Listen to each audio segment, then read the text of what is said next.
हरे Krishna everyone. आज हम श्रीमद् भागवतम के पहले स्कंध के 17वें अध्याय के 23वें श्लोक से कथा को शुरू करेंगे। अब तक की कथा में हम लोगों ने क्या जाना इस अध्याय में? महाराज परीक्षित पूरे विश्व की यात्रा करने के लिए निकले हैं और उन्हें सरस्वती नदी के तट पर बैल और गाय की जोड़ी एक देखने को मिली है। तो वहां पे क्या हो रहा है कि बैल और गाय को एक शूद्र पीट रहा है जो राजा का स्वांग बनाए है। ये बैल और गाय कौन है? ये बैल और गाय धर्म और पृथ्वी है। बैल धर्म है और पृथ्वी गाय है। और जो शूद्र है वो कलयुग है। तो धर्म गाय से पूछता है कि आपकी ये दशा किसने बना रखी, किसने की है? आप क्यों उदास हैं, क्यों आपकी आंखों में आंसू हैं? तो पृथ्वी माता बताती हैं कि भगवान कृष्ण धराधाम से चले गए और इस कारण उनके वियोग में वो दुखी हैं और कलयुग के समय में सब मनुष्यों की हालत को देखकर भी वो दुखी हैं। इतने में महाराज परीक्षित वहां पे आ जाते हैं और जब वो देखते हैं कि एक क्षुद्र व्यक्ति गाय और बैल को पीट रहा है तो महाराज परीक्षित कहते हैं कि तुम कौन हो? तुम क्यों एकांत में इन दोनों निर्दोष जानवरों को पीट रहे हो? क्या तुम्हें ऐसा लगता है कि इस धरती पर अभी गांडीवधारी अर्जुन और भगवान श्री कृष्ण नहीं रहे तो आप अपनी मर्जी से किसी भी निरपराध व्यक्ति को दंड दे सकते हो? हम्म? फिर बैल से पूछते हैं, धर्म से, कि तुम्हारी ये दशा किसने की? वो जो भी व्यक्ति हो मुझे बताओ, मैं उसको दंड दूंगा। और कहते हैं कि चाहे वो देवता ही क्यों ना हो वो मेरे दंड से नहीं बच सकता। अगर किसी राजा के राज्य में प्रजा दुखी है, न्याय नहीं हो रहा, तो उस राजा की आयु क्षीण कम हो जाती है और उसका परलोक भी बिगड़ जाता है। तो धर्म ने कहा, बैल ने, कि महाराज मैं आपको क्या बताऊं कि मुझे किसने दुख दिया है, क्योंकि इस विषय पर अलग अलग दार्शनिकों के, दार्शनिक मतलब अलग अलग फिलोसफर्स के अलग अलग मत हैं। कुछ लोग कहते हैं कि जीवन में जो सुख दुख आते हैं उसका कारण दैवी शक्तियां हैं। कुछ कहते कर्म इसका कारण है। कुछ कहते प्रकृति इसका कारण है और कुछ कहते हैं कि जीवन के दुख सुख के लिए मनुष्य स्वयं दोषी है। तो मैं किसका नाम लूं कि मुझे दुख दिया तो किसने दिया? आप स्वयं अपनी बुद्धि से सोचकर इसका निर्णय लीजिए। महाराज परीक्षित ने कहा कि तुम तो स्वयं साक्षात धर्म हो, तुम तो कोई और नहीं हो, तुम बैल के रूप में हो लेकिन तुम धर्म हो, कि तुम धर्म के विषय में बातें कर रहे हो। तो परीक्षित महाराज ने कहा कि जो भी तुमने कहा वो बिल्कुल सही कहा है, तुम धर्म के अनुसार ही बात कर रहे हो। इससे आगे की कथा आज हम शुरू करेंगे। 23वें श्लोक में परीक्षित महाराज कहते हैं, इस प्रकार निष्कर्ष यह निकलता है कि भगवान की शक्तियां अचिंत्य हैं। कोई ना तो मानसिक चिंतन द्वारा ना ही शब्द चातुरी द्वारा उनका अनुमान लगा सकता है। तो परीक्षित महाराज कहते हैं कि देखो, अब हमारे जीवन में जो कुछ भी हो रहा है, जो कुछ घटित होता है, उसके अंतिम कर्ता कौन है? उसके अंतिम कर्ता भगवान है। लेकिन इसका मतलब ये नहीं कि अगर हम कोई बुरा काम करते हैं तो हम कहें कि भगवान इसके करता है तो भगवान उत्तरदायी है। नहीं। ठीक है। क्यों उत्तरदायी नहीं है? क्योंकि जीव में इच्छा शक्ति आती है किसी काम को करने की, तभी तो वो काम करता है, तभी तो संपन्न वो भगवान की शक्ति दिए बिना कोई भी काम संपन्न नहीं कर सकता जीव। लेकिन जीव इच्छा करता है, फिर भगवान शक्ति प्रदान करते हैं। ऐसा नहीं कि अगर किसी व्यक्ति ने किसी को मार दिया और बाद में बोले कि मतलब मैंने तो पढ़ा है ग्रंथों में कि भगवान ही अंतिम करता है तो मैंने नहीं मारा, इसको तो भगवान ने मार दिया। इच्छा शक्ति तो जीव के अंदर खुद की आई ना कि मैंने ये धर्म करना है। तो कहते भगवान की शक्तियां अचिंत्य हैं। कोई भी भगवान के विषय में आपने मानसिक तर्क वितर्क द्वारा भगवान की शक्तियों के विषय में अनुमान नहीं लगा सकता। हमें ऐसा लगता है कि हम कारण है किसी वस्तु का, हम करता है, हम कर रहे हैं, लेकिन हम करने वाले कुछ भी नहीं है। सतयुग में तुम्हारे चारों पैर तपस्या, पवित्रता, दया और सच्चाई के चार नियमों द्वारा स्थापित थे, किंतु ऐसा प्रतीत होता है कि अहंकार, काम वासना, नशे के रूप में सर्वत्र व्याप्त अधर्म के कारण तुम्हारे तीन पैर टूट चुके हैं। तो यहाँ पे क्या बताया गया है कि परीक्षित महाराज कह रहे हैं कि सतयुग में धर्म अपने चार पैरों के ऊपर खड़ा था। चार पैर कौन से हैं? तपस्या, पवित्रता, दया और सच्चाई। अब आप इस्कॉन में जब दीक्षा लेते हैं तो आपको चार नियम पालन करने के लिए कहे जाते हैं। क्या कहा जाता है? कि आपने कोई भी मांस का भक्षण नहीं करना, मांसाहारी नहीं बनना, मांस मछली नहीं खाना। तो मांस खाने से क्या चला जाता है? मांस खाने से दया चली जाती है। अगर कोई व्यक्ति किसी जीव के ऊपर दया करेगा, उसको कैसे काट के खाएगा? अगर कोई किसी को मार के उसका मांस खा रहा है, इट मीन उसके अंदर दया नहीं है। हुँ? फिर क्या कहा जाता है कि जुआ नहीं खेलना, कोई लॉटरी वगैरह इन सब चक्करों में नहीं पड़ना है। जुआ खेलने से क्या होता है? सच्चाई चली जाती है ना। फिर क्या कहते हैं? अवैध स्त्री संग नहीं करना, इलिसिट सेक्स के लिए मना करते हैं। क्यों? उससे क्या होता है? उससे पवित्रता चली जाती है। इसलिए ये नियम बनाए गए हैं। चौथा नियम क्या है? मांस नहीं खाना, जुआ नहीं खेलना, अवैध स्त्री संग नहीं करना, और क्या नहीं करना? कोई नशा नहीं करना। नशा करने से क्या होता है? तपस्या चली जाती है। ये कलयुग के चार लक्षण हैं। अगर हम इन नियमों का पालन करते हैं जैसा कि हमें बताया गया है, तो समझो कलयुग में रहते हुए भी आप सतयुग का अनुभव कर सकते हो। ये कलयुग के लक्षणों का प्रभाव आपके ऊपर नहीं पड़ रहा। हाँ? कहते धर्म को परीक्षित महाराज कि सतयुग में तुम अपने चार पैरों पर खड़े थे, लेकिन धीरे धीरे अहंकार बढ़ा, काम वासना बढ़ी, नशा बढ़ा, तो इस कारण तुम्हारे तीन पैर टूट चुके हैं। अब देखो, अगर हमारे जैसी बुद्धि वाला कोई साधारण व्यक्ति हो, तो पहली बात तो हमारे सामने धर्म आएगा नहीं बैल के रूप में। क्यों? क्योंकि हमें वो बातें ही नहीं समझ आएंगी। हमें क्या लगेगा? अगर धर्म बैल के रूप में हमारे सामने आ जाए, हम लगेगा कलयुग है, ये कोई साधारण इंसान है, ये बैल को मार रहा है, चलो इसको सजा देते हैं, है ना। और इसके तीन पैर किसने काटे? इसने काटे, कलयुग ने। लेकिन महाराज परीक्षित, क्योंकि उनकी बुद्धि कुशाग्र है, उनकी बुद्धि बहुत अच्छी है, वो इंटेलिजेंट है, तो तीन पैरों का अर्थ उन्होंने समझ लिया कि भाई तुम बैल के रूप में धर्म हो, तुम मुझे ये बताने आए हो कि कलयुग का प्रभाव शुरू हो गया है, तुम्हारे तीन पैर कट गए, मतलब तुम धर्म के तीन सिद्धांत लुप्त हो गए हैं, तुम मुझे ये संकेत देने के लिए आए हो। आगे क्या कहते हैं? अब तुम केवल एक पांव पर खड़े हो और तुम अब किसी ना किसी तरह से जी रहे हो, किंतु छल से फलने फूलने वाला यह कलह रूपी कली उस पांव को भी नष्ट करना चाह रहा है।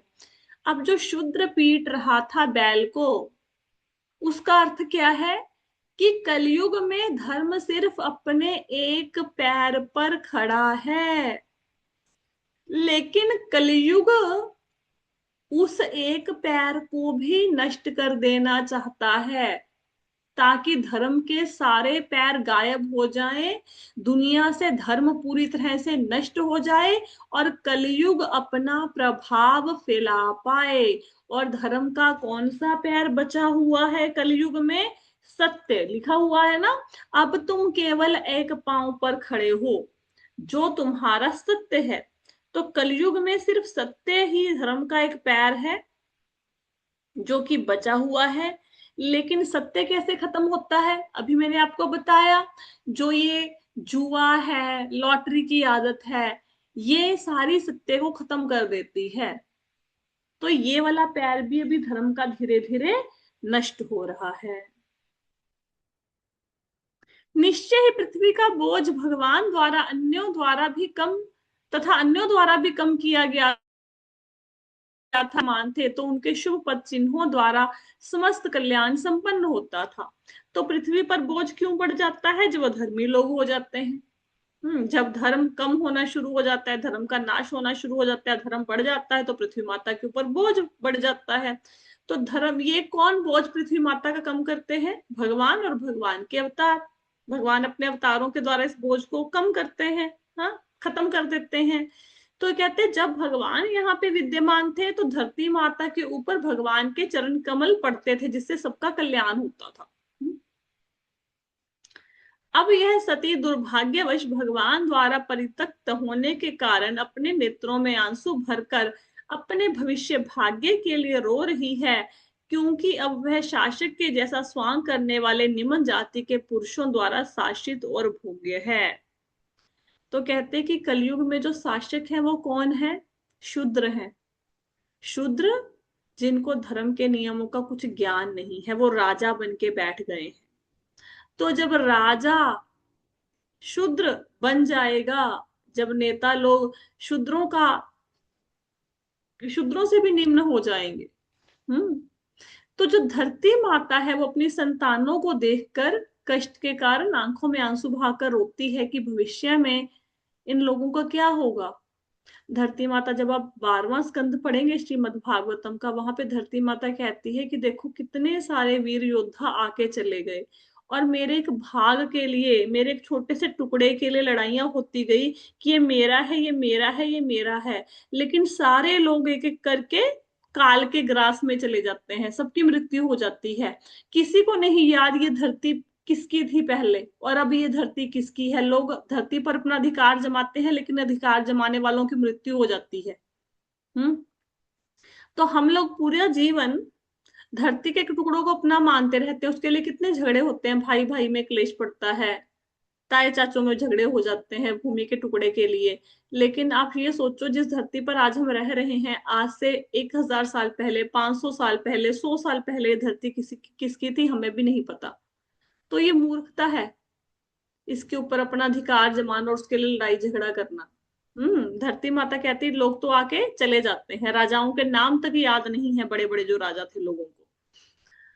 तो कहते कि क्योंकि कलयुग में जो शूद्र हैं वो राजा बन के बैठ गए हैं, तो धरती माता इस कारण भगवान ने उनका परित्याग कर दिया है, मतलब भगवान अपने दिव्य धाम को चले गए हैं। तो अपने भविष्य के बारे में सोचकर धरती माता दुखी है। इस प्रकार एक साथ 1000 शत्रुओं से अकेले लड़ सकने वाले महाराज परीक्षित ने धर्म तथा पृथ्वी को सांत्वना दी। तब उन्होंने समस्त धर्म के कारण साक्षात कली को मारने के लिए अपनी तेज तलवार निकाल ली। तो महाराज परीक्षित जो थे महान योद्धा थे, वो हजारों योद्धाओं से अकेले लड़ सकते थे।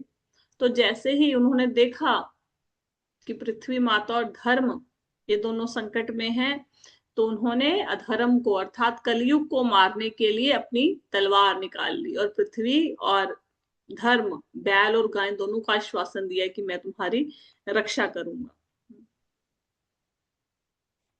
जब कली ने समझ लिया कि राजा उसको मार डालना चाह रहा है, तो उसने तुरंत राजा का वेश त्याग दिया और भयभीत होकर अपना सिर झुकाकर पूर्ण रूप से उनके समक्ष आत्मसमर्पण कर दिया। अब प्राचीन काल में राजाओं के कुछ नियम होते थे। नियम ये होते थे, अगर कोई शरणागत हो गया है, कोई शरण में आ गया है, तो फिर उसको उसकी रक्षा करनी है, उसको मारना नहीं है अगर कोई शरण में आ जाए।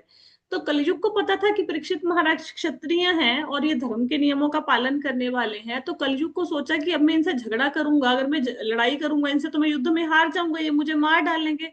तो मैं क्या करूं, मैं अपनी जान कैसे बचाऊं? उसने जो राजा का भेष धारण कर रखा था उसका त्याग कर दिया और सीधे आके परीक्षित महाराज के शरणागत हो गया, आत्मसमर्पण कर दिया। परीक्षित महाराज नहीं मारेंगे। जो व्यक्ति आत्मसमर्पण कर देता है क्षत्रिय के सामने, क्षत्रिय उसको नहीं मारता, सरेंडर कर दिया। शरणागत के रक्षक तथा इतिहास में प्रशंसनीय महाराज परीक्षित ने उस दिन शरणागत तथा पतित कली को नहीं मारा, अपितु वे दयापूर्वक हंसने लगे क्योंकि वे दीन वत्सल जो हैं। तो परीक्षित महाराज ने आ, ये परीक्षित महाराज ने उनके ऊपर दया की, उसको मारा नहीं। और परीक्षित महाराज हंसने लग गए कि अभी अभी तो ये कलयुग जो है ये गाय और बैल को मार रहा था, और मैंने इसको मारने के लिए तलवार निकाली थी, लेकिन अब ये मेरी शरण में आ गया है तो अब मैं इसको मार नहीं सकता। अभी आत्मसमर्पण के कारण क्या हुआ, इसे बचाया जा रहा है। तो वो दया करके कलयुग के ऊपर हंसने लग गए। उन्होंने कलयुग को मारा नहीं। क्यों नहीं मारा? क्योंकि वो शरणागत था। राजा ने इस प्रकार कहा, हम अर्जुन के यश के उत्तराधिकारी हैं, और चूंकि तुम हाथ जोड़कर मेरी शरण में आए हो, अतएव तुम्हें अपने प्राणों का भय नहीं होना चाहिए, लेकिन तुम मेरे राज्य में नहीं रह सकते क्योंकि तुम अधर्म के मित्र हो। तो परीक्षित महाराज ने कलयुग की जान तो बचा ली, उसको मारा नहीं, लेकिन कहते मैं तुम्हें मारूंगा नहीं क्योंकि हम अर्जुन के वंशज हैं। अर्जुन भी क्या करते थे, कोई उनकी शरणागत में आता था, मय दानव आया था ना अर्जुन की शरण में, तो अर्जुन ने उन्हें नहीं मारा। तो कहते हम अर्जुन के वंशज हैं, अर्जुन के उत्तराधिकारी हैं, तो मैं तुम्हें मारूंगा नहीं क्योंकि तुम मेरी शरण में आए हो, लेकिन कंडीशन ये है कि तुम मेरे राज्य को छोड़ के चले जाओ। क्यों छोड़ के चले जाओ? क्योंकि तुम अधर्म के साथी हो, और मैं अपने राज्य में धर्म को फलने फूलने नहीं दूंगा। तो जाने के लिए बोल दिया कलयुग को। यदि कली रूपी अधर्म को नर देवता अर्थात किसी कार्यकारी प्रशासक के रूप में कर्म करने दिया जाता है, तो निश्चय ही लोभ, असत्य, डकैती, अशिष्टता, विश्वासघात, दुर्भाग्य, कपट, कलह, दंभ जैसे अधर्म का बोलबाला हो जाता है। अब पिछले श्लोक में हमने क्या समझा कि परीक्षित महाराज बोल रहे हैं तुम अधर्म के मित्र हो, कलयुग को बोला। अब अधर्म के मित्र मतलब अधर्म के लक्षण क्या हैं? कैसे पता लगेगा कि ये व्यक्ति अधर्मी है? क्या क्या लक्षण होते हैं, या संसार में अधर्म फैल रहा है?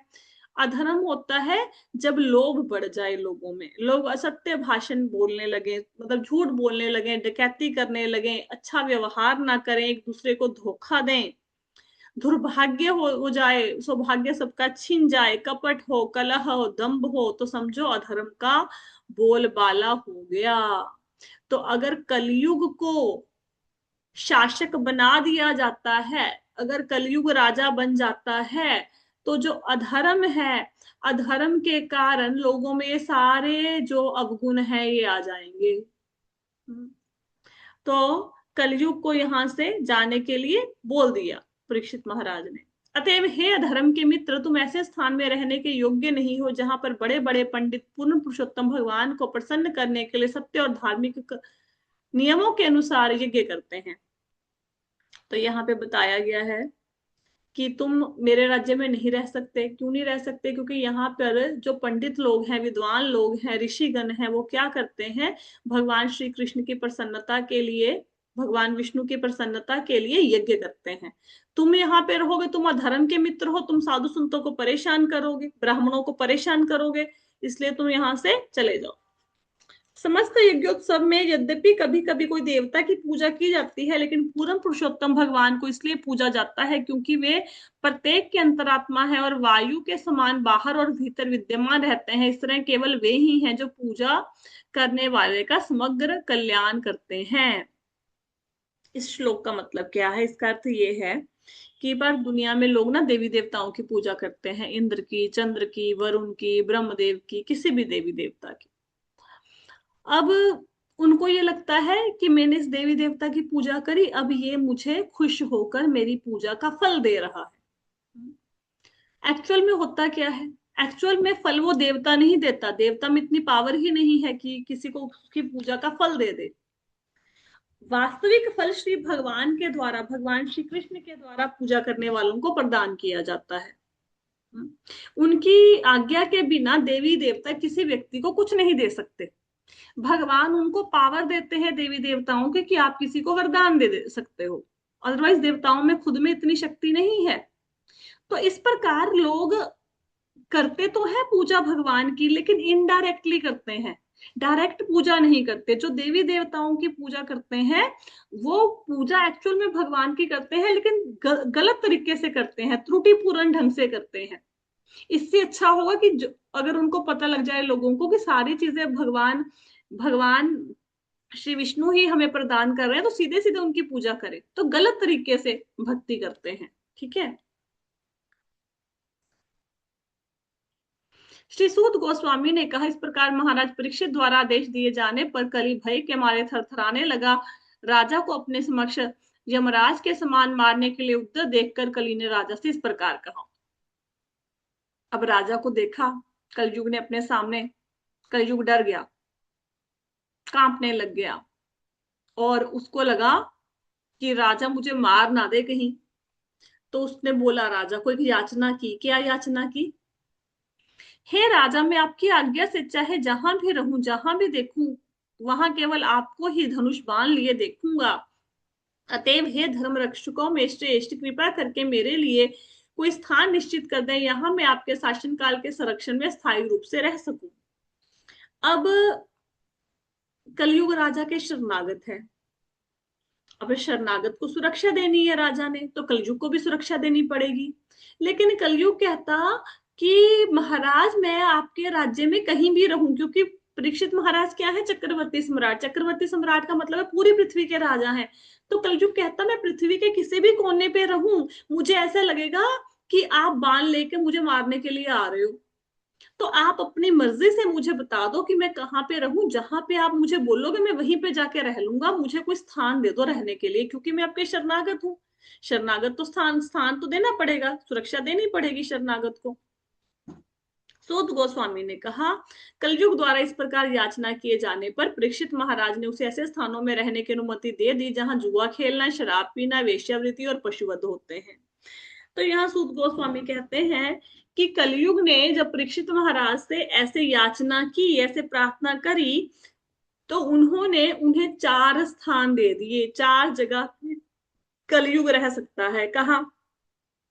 जहां जुआ खेला जाता हो, यहाँ शराब या कोई और नशे का पान किया जाता हो, यहाँ अवैध स्त्री संबंध हो, वेश्यालय चल रहे हो, या जहां पे पशुओं को मारा जाता हो। ये 4 जगह नियुक्त कर दी परीक्षित महाराज ने कलयुग के लिए। इसीलिए हम लोग 4 नियमों का पालन करते हैं। जुआ नहीं खेलना, शराब नहीं पीना, वेश्यावृत्ति नहीं करना, पशुवध नहीं करना, ताकि हम कलयुग के प्रभाव से मुक्त रह सकें। अगर इनमें से चारों में से कोई काम कोई व्यक्ति करता है तो समझो वहां पे कलयुग का प्रभाव है, वहां पे कलयुग विराजमान है।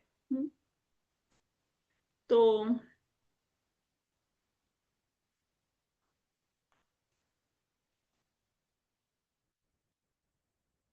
आगे कहते हैं, कली ने जब कुछ और याचना की तो राजा ने उसे ऐसे स्थान में रहने की अनुमति प्रदान कर दी जहां सोना हो, क्योंकि जहां जहां स्वर्ण होता है वहीं वहीं सत्य, मद, काम, ईर्ष्या और वैमनस्य रहते हैं। तो अब कलयुग ने देखा कि मुझे रहने की अनुमति तो देती राजा ने कि भाई जुआ खेलें, अवैध स्त्री संग करें, नशा करें, पशुवध हो, वहां पे जाके तुम रह लो। लेकिन ऐसी कोई जगह तो राजा के शासन में है ही नहीं। ऐसी कोई जगह ही नहीं बनी कि जहां पे सारे काम होते हो। परीक्षित महाराज के राज्य में ऐसा कोई स्थान ही नहीं था। तो वो कहता फिर मैं रहूं कहाँ? अब किसी को बोलो कि तुम वहां पे जाके रह ले जहां पे लोग शराब पीते हैं, और पूरे राज्य में कोई शराब ही ना पिए, तो व्यक्ति कहाँ रहेगा? किसी को बोलो जहां पे जुआ खेलते हैं वहां पे जाके रह ले, पूरे राज्य में कोई जुआ खेले ही ना, तो कलयुग कहाँ रहेगा? तो कलयुग ने कहा, नहीं महाराज, कोई एक और स्थान दो मुझे। तो राजा ने फिर बोला कि ऐसा करो, जहां पे सोना हो ना वहां पे तुम जाके रहो, क्योंकि यहाँ पे मतलब अवैध ढंग से सोना इकट्ठा किया जाता है। सोने के कारण क्या होता है? सोने के कारण लालच, झूठ बोलना, ईर्ष्या, द्वेष, ये सब कुछ पैदा हो जाता है। तो राजा ने बोला जहां पे सोना हो, अवैध ढंग से इकट्ठा किया हुआ, वहां पे तुम जाके रहो। हम्म आगे क्या कहते हैं? इस प्रकार उत्तरा के पुत्र महाराज परीक्षित के निर्देश से कली को 5 स्थानों में रहने की अनुमति मिल गई। तो 4 स्थान आपको बताए, उसके साथ ही 7 स्वर्ण सोने में कलयुग को रहने की अनुमति मिल गई। अतएव जो कोई भी विशेष रूप से राजा, धर्मोपदेशक, जननेता, ब्राह्मण, सन्यासी अपनी भलाई चाहते हैं, उन्हें उपयुक्त 4 धार्मिक कार्यों के संपर्क में कभी नहीं आना। तो यहाँ पे सूत गोस्वामी जी बताते हैं कि अगर कोई व्यक्ति कलयुग में अपनी भलाई चाहता है तो 4 चीजों से बच के रहना है जहां जहां पे कलयुग होता है। चाहे वो राजा हो, चाहे कोई धर्म का उपदेश देने वाला हो, चाहे कोई जनता का नेता हो, ब्राह्मण हो, सन्यासी हो, अगर किसी को भी अपनी भलाई करनी है तो उसको इन 4 चीजों से अपने आप को दूर रखना है। हम्म। तत्पश्चात राजा ने धर्म रूप बैल के विनिष्ट पैरों को पुनः स्थापित किया और आश्वासन देने वाले कार्यों से पृथ्वी की दशा में काफी सुधार किए। अब यहाँ पे जो श्लोक है कि राजा ने धर्म के पैरों को पुनः स्थापित किया, इसका मतलब ये नहीं कि राजा ने कोई सर्जरी करवा के बैल की टांगे लगवा दी, ऑपरेशन करवा दिया, उसका ये अर्थ नहीं है। इसका अर्थ क्या है? इसका अर्थ ये है कि धर्म के 4 पैर लुप्त, 3 पैर लुप्त हो गए थे, तपस्या, दया और तपस्या, दया, सत्य भी था, सोचम माता जी, सोचम।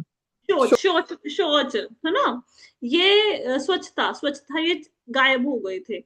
तो राजा ने इन तीनों पैरों को जो लुप्त हो गए थे दोबारा स्थापित कर दिया। मतलब तपस्या को, दया को, तपस्या को कैसे स्थापित किया, दया को कैसे स्थापित किया? जैसे वैसे तो लोग पशुओं को मार के नहीं खाते थे, उन्होंने देखा कि अगर मेरे राज्य में कोई भी ऐसा व्यक्ति है तो उसको इस कार्य को करने से मना कर दिया। कोई वेश्यालय नहीं बनाए, ठीक है, कोई मंत्रालय नहीं खोले। इन सब चीजों से धर्म के पैर फिर स्थापित हो गए और पृथ्वी की दशा में भी काफी सुधार किए। पृथ्वी की दशा में सुधार कैसे किए? पृथ्वी की दशा में सुधार होंगे अगर पूरा जो लोग हैं भगवान की भक्ति करेंगे, वर्णाश्रम धर्म का पालन करेंगे, ठीक है। और राजा ने क्या किया? जितना भी सोना मतलब इकट्ठा था उसके साथ भगवान के नाम का यज्ञ करवाया, यज्ञों में उस चीज को लगाया, ठीक है। उससे क्या हुआ? धर्म के नियम स्थापित हो गए, पृथ्वी माता संतुष्ट हो गई। वे ही सर्वाधिक भाग्यशाली सम्राट महाराज परीक्षित, जिन्हें महाराज युधिष्ठिर ने वन जाते समय हस्तिनापुर का राज्य सौंपा था, अब कुरुवंशी राजाओं के कार्यों से ख्याति प्राप्त करके अत्यंत सफलता पूर्वक संसार पर शासन कर रहे हैं। तो वो महाराज परीक्षित जिनको राज्य मिला था किससे? अपने पितामह से। कौन थे? युधिष्ठिर महाराज। जब वो वन में जा रहे थे उत्तर दिशा की तरफ तो उनको राज्य सौंपा था। अब वही परीक्षित महाराज अपने कार्यों से पूरे देवताओं तक उनकी प्रसिद्धि उनके कार्यों की पहुंच गई और अपने कार्यों से उन्होंने बहुत ख्याति अर्जित करी और अब वो संसार पर शासन चला रहे हैं। तो राजा वो कुछ देर के लिए ही बने थे, उनकी छोटी आयु में ही तो मृत्यु हो गई थी, लेकिन फिर भी जितनी देर वो जीवित रहे उनके यशस्वी कार्यों का गुणगान सब लोग करते थे। तो जीवन चाहे छोटा हो पर ऐसा होना चाहिए कि लोग आपके मरने के बाद भी आपको बुरे इंसान के तौर पे तो कम से कम ना जाने, है ना। अभिमन्यु पुत्र महाराज परीक्षित इतने अनुभवी हैं कि उनके पटु शासन तथा संरक्षित्व के बल पर तुम सब इस प्रकार का यज्ञ संपन्न कर रहे हो। तो कह रहे हैं कि जो अभिमन्यु के बेटे हैं परीक्षित महाराज, ये उनकी ही दया है कि तुम 1000 सालों तक चलने वाले यज्ञ को संपन्न कर रहे हो। ये बता रहे हैं। इस प्रकार श्रीमद् भागवतम एक्चुअली में ये जो यज्ञ हो रहा है ना, ये परीक्षित महाराज की मृत्यु के बाद हो रहा है।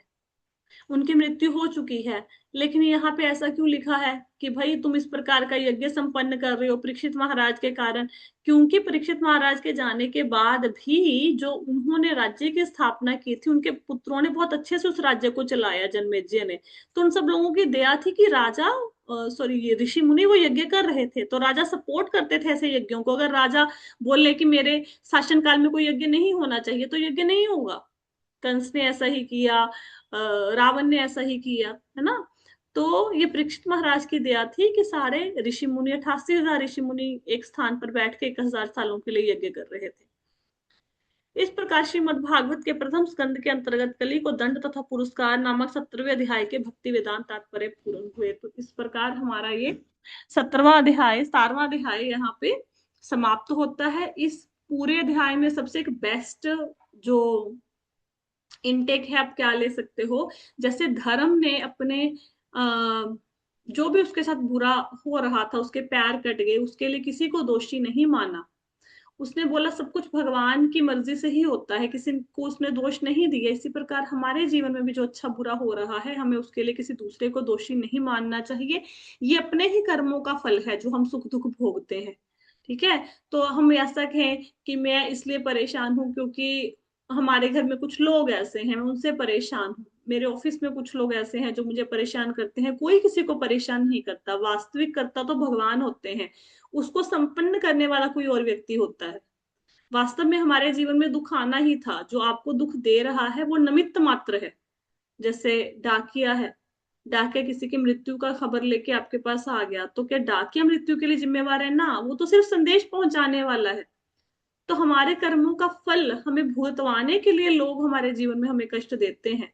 और दया है उनकी जो अगर कष्ट दे भी रहे हैं, क्योंकि उसके कारण हमारे जीवन में जो कर्म है वो कर्म बंधन तभी खत्म होगा ना, भोगते हुए भगवान का नाम लेते हुए तो कर्म बंधन कट जाएंगे। भगवान के धाम चले जाएंगे। तो किसी को भी अपने कष्टों के लिए उत्तरदायी नहीं मानना चाहिए, मन में किसी के प्रति भी द्वेष नहीं लेके आना चाहिए कि मैं उसके कारण परेशान हूं। ठीक है। तो इसके साथ ही हमारा ये चैप्टर समाप्त होता है। किसी को कोई प्रश्न है? हरे कृष्णा माता जी। हरे कृष्णा। माता जी, जैसे आपने बताया था किसी के निमित्त जो इस संसार में नहीं है, वो चले गए, तो उनके लिए भागवतम शुरू करनी है, तो माता जी शुरू से भूमिका से स्टार्ट करना है कि चैप्टर से, स्कंद से? आप ना श्लोक श्लोक पढ़ डालो। अगर आप ऐसे शुरू करोगे, जैसे तात्पर्य भी पढ़ोगे, जैसे अभी ऐसे है ना भागवतम, जैसे श्लोक है, ये संस्कृत में श्लोक लिखा हुआ है, ये उसके शब्दार्थ हैं, ये उसका फिर हिंदी अनुवाद है, और फिर तात्पर्य है। तो अगर आप किसी के निमित्त पढ़ रहे हो तो संस्कृत में या तो बंदा बहुत पटु हो पढ़ने में, तब पढ़नी चाहिए। अगर नहीं है तो ये हिंदी के जो तात्पर्य है ना, इतनी 2 लाइनें, ठीक है, ये ऐसे ऐसे करके ये सारे आप पूरे भागवतम कंप्लीट कर दो।